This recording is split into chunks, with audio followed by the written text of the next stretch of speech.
Hello dear students, welcome to Sumit sir classes. तो हमारा जो सेक्शन चल रहा था वो सेक्शन है हमारा सोशल साइंस का। क्लास 10 सोशल साइंस में मैंने आपको 3 चैप्टर करा चुका हूँ। अब नेक्स्ट चैप्टर हमारा 4th चैप्टर है एग्रीकल्चर। तो एग्रीकल्चर क्या होता है? एग्रीकल्चर मतलब होता है कृषि। तो भारत एक शुरू से ही कृषि प्रधान देश रहा है। जो मेन एक्टिविटी है वो हमारी एग्रीकल्चर एक्टिविटी है। लगभग 64% जो हमारा जो एम्प्लॉयमेंट है वो एग्रीकल्चर सेक्शन में लगा हुआ है।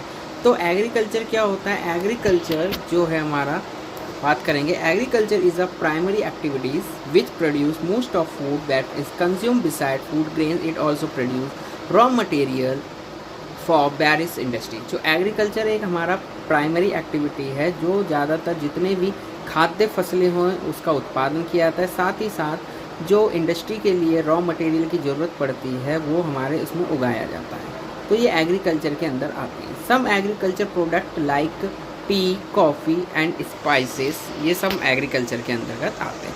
अब बात करते हैं टाइप ऑफ फार्मिंग की। फार्मिंग कितने टाइप की होती है ये हम बात करेंगे।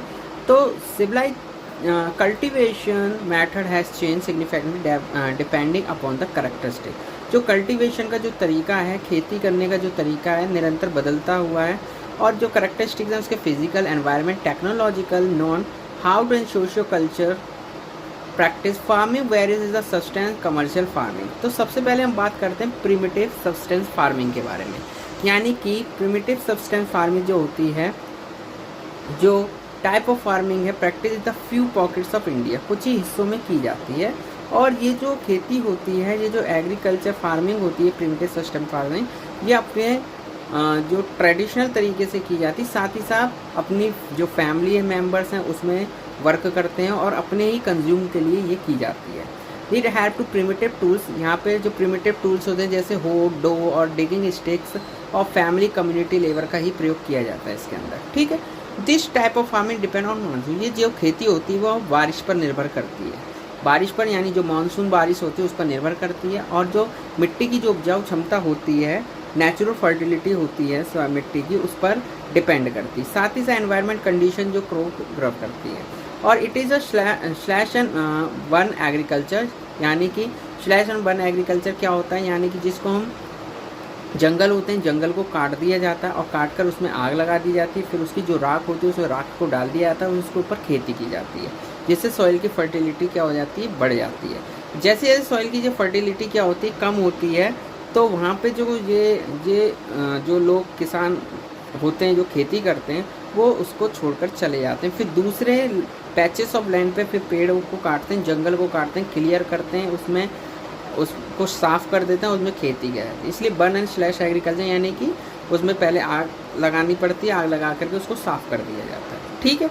तो ये होती है। और ये नॉर्थन जो भारत का नॉर्थन हिस्सा है, आपका पूर्वोत्तर राज्य है, वहाँ पर ये खेती की जाती है। जहाँ ये जनजाति लोग ये खेती ज़्यादा करते हैं। ठीक है।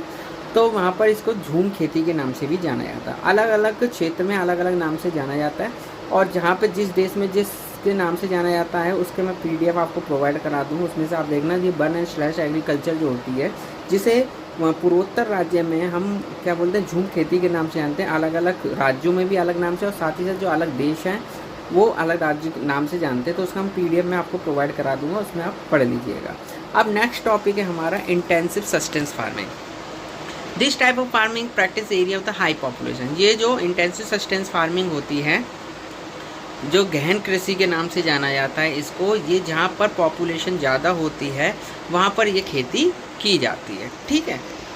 आई बात समझ। एक लेबर इंटेंसिव फार्मर होती है क्योंकि यहाँ पे इसमें मजदूरों की ज़रूरत पड़ती है, तो लेबर के रूप में जो लोग काम करते हैं। साथ ही साथ biological input irrigation used obtaining high production.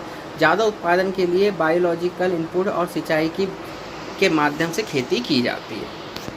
इनरमा pressure of agriculture land, और इसमें भूमि पर बहुत सारा प्रेशर रहता है खेती करने के लिए। तो इस खेती में यानी कि बड़ी बड़ी भूमि होती है, छोटे पैचेस में डांट के और लेबर एक्टिविटीज़ से काम कराया जाता है, किसमें? इंटेंसिव सस्टेंस फार्मिंग के अंदर। नेक्स्ट हमारा कमर्शियल फार्मिंग। कमर्शियल जिसे हम वाणिज्यिक कृषि कहते हैं। वाणिज्यिक कृषि क्या होती है? ऐसी खेती जिस खेती का हम क्या करते हैं? व्यापार करते हैं, वाणिज्यिक खेती करते हैं। और इस खेती के अंदर हम type of use of higher dosages of modern input. यानी आधुनिक तरीके से खेती की जाती है।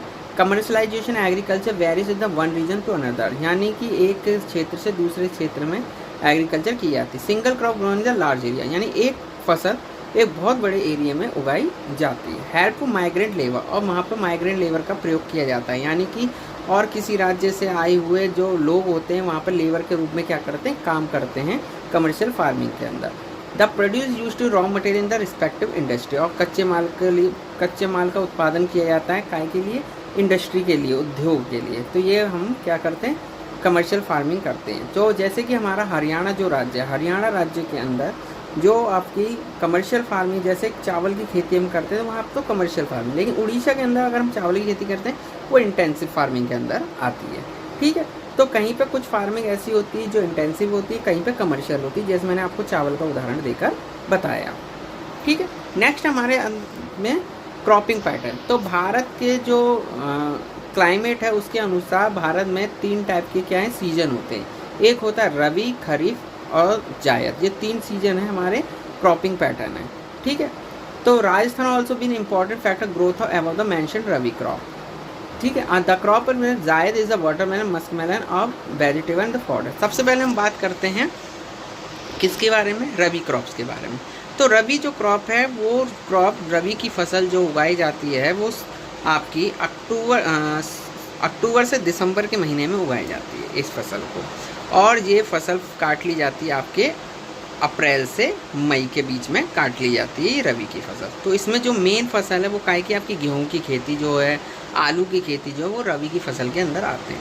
दूसरा है खरीफ की फसल। खरीफ की फसल जो है वो उगाई जाती है आपकी मानसून पीरियड, जब मानसून स्टार्ट होता है लगभग जून से जुलाई के महीने में ये बोई जाती है फसल, और इसको काट लिया जाता है सितंबर से अक्टूबर के महीने में काट लिया जाता है। ये कौन सी फसल है, खरीफ की फसल। नेक्स्ट है आपकी जायद की फसल। जो खरीफ की फसल का जो मेन एग्जाम्पल है वो आपका कौन सा है, मेन एग्जाम्पल है खरीफ की फसल का, जैसे राइस यानी चावल की जो खेती है रबी। अब आता है जायद। जायद की यानी कि जो रबी और खरीफ के फसल के बीच में जो भी मंथ्स होते हैं वो उसमें जो फसल उगाई जाती है वो जायद की फसल उगाई जाती है, जैसे वाटरमेलन, जैसे तरबूज है, मस्कमेलन यानी खरबूज है, कुकुम्बर यानी कि खीरा है, और कुछ ऐसी सब्जियां हैं जो इस मौसम में उगाई जाती हैं, कौन से में, जायद की फसल के अंदर उगाई जाती हैं। ठीक है, आई बात समझ में। नहीं, भारत के अंदर जो मेजर क्रॉप है, कौन कौन सी मेजर क्रॉप हैं जो उगाई जाती हैं भारत के अंदर। भारत के अंदर major crop grown in the rice, wheat, millet, pulse, tea, coffee, sugar cane, oil seed, cotton and jute. Bharat की जो मेन फसल है उसमें चावल की खेती और आपके मोटे अनाज की खेती, गेहूं की खेती, दालों की खेती, चाय की खेती, कॉफ़ी की खेती, शुगर कैन की खेती और ऑयल सीड्स यानी तिलहन की खेती, कॉटन और जूट। ठीक है, अब ये आता है हमारा नेक्स्ट है नॉन फूड क्रॉप। कौन कौन सी, सबसे पहले हम ये ऊपर जो फसल दी मेजर क्रॉप, जैसे हम राइस की बात करें तो राइस की जो है खरीफ की फसल है, इसके लिए जो टेम्परेचर होना चाहिए लगभग आपका 25 डिग्री अबव टेम्परेचर होना चाहिए और बारिश की ज़रूरत पड़ती है। ठीक है, और जो वीट की खेती है, वीट की खेती के लिए भी हमारा लगभग 20-25 टेम्परेचर होना चाहिए, और जो एनुअल प्रिसिपिटेशन होती है यानी बारिश जो होनी चाहिए लगभग 75 सेंटीमीटर की बारिश होनी चाहिए, और थोड़े सनसाइन भी होनी चाहिए उस फसल को पकने के लिए। इसलिए रबी की फसल में ठंड भी होती है, उसके बाद जब मौसम गर्मी का आता है यानी धूप खिलने लग जाती है जनवरी के लास्ट में, फरवरी के महीने तक तो गेहूँ पकता है, तो इसके लिए ज़रूरत है। जो भारत जो है गेहूँ के उत्पादन में, चावल के जो उत्पादन में चीन के बाद आता है, तो भारत में सबसे ज़्यादा जो गेहूं का उत्पादन होता है वो कहाँ पर होता है, उत्तर प्रदेश में होता है सबसे ज़्यादा गेहूं का उत्पादन, उसके बाद पंजाब, हरियाणा और राज्यों में होता है। ठीक है, पल्स भारत क्या है, विश्व में सबसे ज़्यादा दाल का उत्पादन और कंज्यूम करने वाला भारत एक ऐसा देश है जो दाल का उत्पादन सबसे ज़्यादा करता है, और साथ ही साथ उसकी जो कंज्यूम है उपभोग भी उसका ही करता है। भारत जो चाय की खेती है, भाई चाय की खेती भी होती है भारत में। असम एक ऐसा राज्य है जहाँ पर चाय की खेती सबसे ज़्यादा होती है।